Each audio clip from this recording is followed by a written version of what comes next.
Mākslīgo intelektu investīcijās baigi jāuzmanās. Jūs zināt, kādā kontekstā? Tā problēma ir tāda, ka ar mākslīgo intelektu, kad mēs viņam kaut ko pajautājam, visticamāk, mēs neiegūstam tādu unikālu skatījumu. Tad, kad mēs paši veicam investīciju analīzi, viņi jebkurā gadījumā ir unikāli. Protams, viņi var būt pareizi, nepareizi, vispār jautājums, vai ir pareizes vai nepareizes, bet, balstoties uz saviem pieņēmumiem, tam līdzīgi un tā joprojām. Bet, pieņemsim, mēs mākslīgiem intelektam pasakam, iejūties profesionāli analīti ķādā un uztaisim ar analīzi par Apple un dod rekomendāciju pirkt vai pārdot un cenas mērķi. Ko viņš mums iedod pretī? Viņš iedod pretī to pašu, ko viņš iedevis pārējiem simtiem tūkstošiem miljonu, kuri pajautājuši precīzi to pašu. Attiecīgi, vai šis ir unikāls insights, vai tu esi priekšā tirgiem? Nē.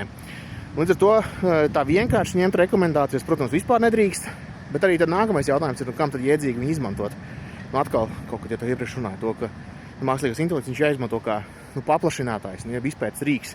Bet šādu te vienkāršotu metodi, ja mēs pieejam, mēs neiegūstam neko unikālu. Un īstenībā mēs neesam nekur priekšā citiem, mēs vienkārši esam turpat, kur visi citi, kur konsensus visticamāk. Tāpēc esam uzmanīgi un pamati tāpat tās ir jāzina.